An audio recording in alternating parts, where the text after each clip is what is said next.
Before we start the podcast, I just wanted to give a great shout out to Bray Alice, who gave us a 5-star review, by the way. And Bray Alice wrote, I love that Martine has created a platform to support artists that look like me. Not only does she give representation to artists of color, but she sparks interesting and informative conversations that keep us tuned in. It's all very inspiring and entertaining. Oh, Bray Alice, thank you so much for leaving us a review. We love it when you leave us reviews. Did you know that we have 5-star reviews, or at least 20 5-star reviews?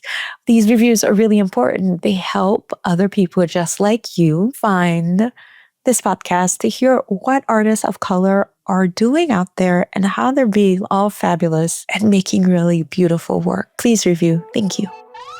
Welcome back to This Is How We Create. My name is Martine Severin. Welcome to this mini episode where we are going to be talking about neuroscience. And the neuroscience, essentially the science of keeping promises to yourself. So we're going to talk specifically about how your brain rewires itself when you follow through on your commitments, especially when keeping those commitments are hard. One thing you might not know about me is that I spent my formative working years right after college working for a bunch of scientists at Harvard University. And I've worked with neuroscientists, I've worked with demographers, I've worked with economists, you name it, I've worked with them. And I've sat through one too many. And honestly, it was a lot of fun. So saying one too many is not really fair. But I've sat through so many presentations on public health as well as on neuroscience. And so today I've kind of cobbled together a little bit of the teachings of neuroscience as well as my rapid consumption of the Huberman podcast. And so I've cobbled together some thoughts that I hope that will help you think about how to maintain momentum as a creative. On our mini episode 138, we talk very specifically about momentum and how taking very small steps create ripples around you that help you keep your creative work going forward. Today, I want to dig a little bit deeper on what's actually happening in your brain when you take those steps, especially when motivation is nowhere to be found. So I was at the grocery store just yesterday. Yes, yesterday, because the mini episode I had in mind has completely changed because of mango slices. So there I stood at Trader Joe's at the dried fruit section, looking at the mango slices like they were the last ones on the boat on the Titanic. And my stomach wasn't just growling. It was like delivering a TED Talk on why I deserve those mangoes. The title of that TED Talk would likely be Why This Woman Should Absolutely Get These Mangoes. A story of going to the grocery store hungry. I could already taste those mangoes and I could taste the sweetness and the tanginess that is just so delicious. My hand reached out to grab the mango slices all of its own volition. And then, like a movie where time suddenly slows down, I heard a voice in my head that says, Martine, we talked about this. Boy, I stopped thinking about mangoes and I started thinking about the promise that I had made to myself that very morning. And that promise was a commitment to make different choices. And let's be real, my jeans were feeling a little bit tight. And so I had to kind of dial back and make different decisions to be able to stay and keep my fitness the way I like it to be. But then as soon as I decided, no, I'm not getting these mango slices,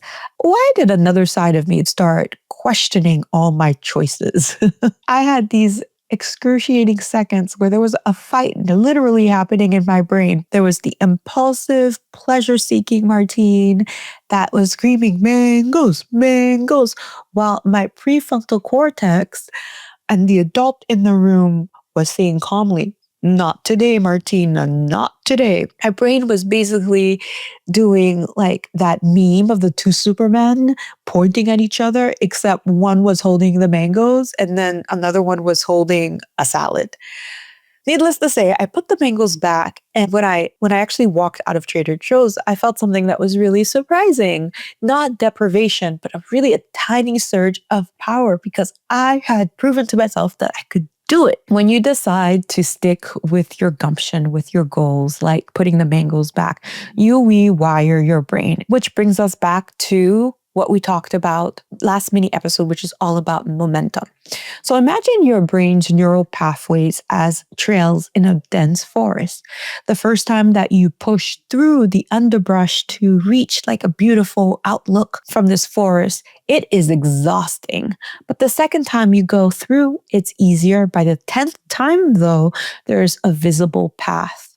And after 100 times, there is a clear trail that others could follow. Each time we honor a commitment to ourselves, whether it's resisting those mango slices or showing up and sitting at your desk or at your studio or literally clearing neural pathways that makes creativity more accessible each time we get to work and get to creating. So your brain doesn't care about your vision board, about your Pinterest board, or about your strategic plan. What it responds to, what it literally does, it rewires itself around what you do repeatedly. It responds to patterns. It responds to small and consistent actions. Your nervous system is shaped by behavior and not by wishful thinking, which is why Atomic Habits, the book, tells us to focus on habits instead of wanting to feel like we're in the mood to do whatever it is that we're supposed to do. By the way, it's a great book,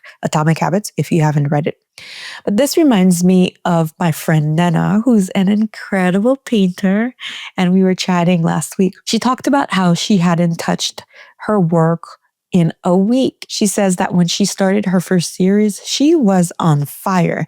But then her ideas were flowing and she could hear birds sing, but now nothing. And she says, Martine, I stare at the canvas and it just feels empty. So if you've been there and if you've been on fire and then boom, all that dopamine you were feeling like left, that's what's happening in Dana's brain. She used up all the initial excitements of chemicals to begin the project. And now when the real test of her creative commitment came, she just had no more energy. When you force yourself to be consistent, especially when you don't feel like it, you're building what neurologists call persistent circuits, which is a fancy word to say that you are creating pathways that depend on consistency, not on spikes in motivation. Think about a moment when you're working on a project and that initial excitement disappears. There's a dopamine drop, right? That chemical, the initial chemical wave that made everything feel exciting and meaningful, it's now faded away. This isn't really a flaw. It's just how your brain works. So what happens when there's no external validation, no visible progress, and you feel like you're grinding into nothing? And this is where most people stop, but that's exactly where the opportunity begins. Because if you can keep going when the dopamine drops, then you're doing something that is profoundly powerful. You're decoupling your behavior from your need for internal reward. You're actually building pathways that don't depend on motivation for you to actually get the work done. So going back, my fight about the mango wasn't about the mango itself. It was really teaching my brain that we are trying to be a person who does hard things. When we say we're going to do something, we want to do it. Last summer, I faced a deadline that was impossible. It seemed impossible, at least. I had 2 weeks to complete what should have taken 2 months. And so I would try to do this retouching deadline. I would try to sit down to do a retouching, and my shoulders would creep towards my chest. My stomach would get tighter. So there I was in Photoshop, wanting to just continue with the editing. But my motivation wasn't there. And so one particularly desperate morning, I tried something different. Instead of attempting to retouch like a gazillion images an hour, I just decided to work on one image, just one image. And the relief was just immediate. My breathing slowed, my shoulders relaxed, and my brain went from something like, this is an emergency, to, oh, it's just one image. I can do that while listening to Beyonce. It will be fun. That one image became 2, then 10. And by the end of the day, I had done so much work. I was just like, oh, Martine, you're such an overachiever. Look at you. Look at you. So most people interpret boredom and discomfort as a sign to quit or to pivot. And they're like, well, I guess the universe doesn't want me to retouch or write a screenplay today. And yo, girl, the universe doesn't care if you finish that screenplay. Your future self does. The universe is so busy with cosmic expansions and black holes and all that other stuff. It's not sitting around thinking, I wonder if James is going to finish that chapter today. However, if you're finding it hard, one powerful thing that we haven't discussed is external accountability. My friend Elizabeth and I had a writing group last year that for me started at 5 a.m. For her, it was midday in Copenhagen. And I routinely get up early, but I never, ever really like it. But knowing that Elizabeth would be there so we could get in an hour and a half of writing was a wonderful boost. By the way, I'm working on a book, but that's something else. We'll talk about that later. Now, for some of you, accountability is not a really big thing because you're self-motivated and you can just get things done. But for those of you out there, particularly those of you who are neurodivergent, co-working or accountability is a great motivator. And there's actual neurological evidence for this. It shows that external commitment changes your internal chemical responses. So if you're struggling with momentum, consider creating an external accountability or get an accountability partner, join a group, share your work with a friend, make public commitment. So speaking of others, momentum isn't always a solo journey. I witnessed firsthand at a retreat for Black writers last summer. And on the third day, one writer admitted that she was stuck on a difficult chapter dealing with family trauma. Man, the power of Black women, right? Without a word, the other women cleared space in the living room. And for the next hour, we just sat. We were not on schedule, but we just sat and we created something like a focus container for helping our member deal with this really difficult issue because she was having a really hard time. So you know how I love challenges, right? I have a challenge for you. So today, tomorrow morning, heck, all of the hours of today, you're going to face a moment of choice, a moment not unlike the whole mango grocery store decision thing. So your brain will offer you easy paths of delay. It will offer you distraction. It will offer you doubt. In those moments, I want you to remember your response decides who you get to become, and it decides who you are. I should mention, in terms of the easy out, I don't mean that you need to run yourself ragged. I don't mean that you should be really difficult on yourself.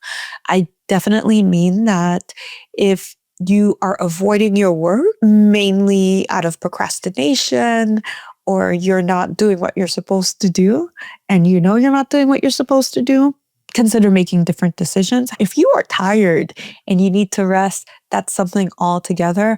But only you know what you need, right? So I'm just here providing some different ways of thinking about your perspective in your life. When it comes time to doing the hard things, you are training your brain. And ask yourself, what is it that you're becoming? Your future self is depending on you to make the decisions that are going to be in your best interest.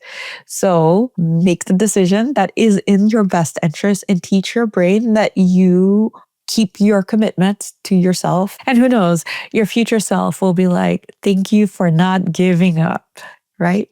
That's all I have for you today. Please stay creative and above all, be tender with your magnificent self, especially when you're doing hard things.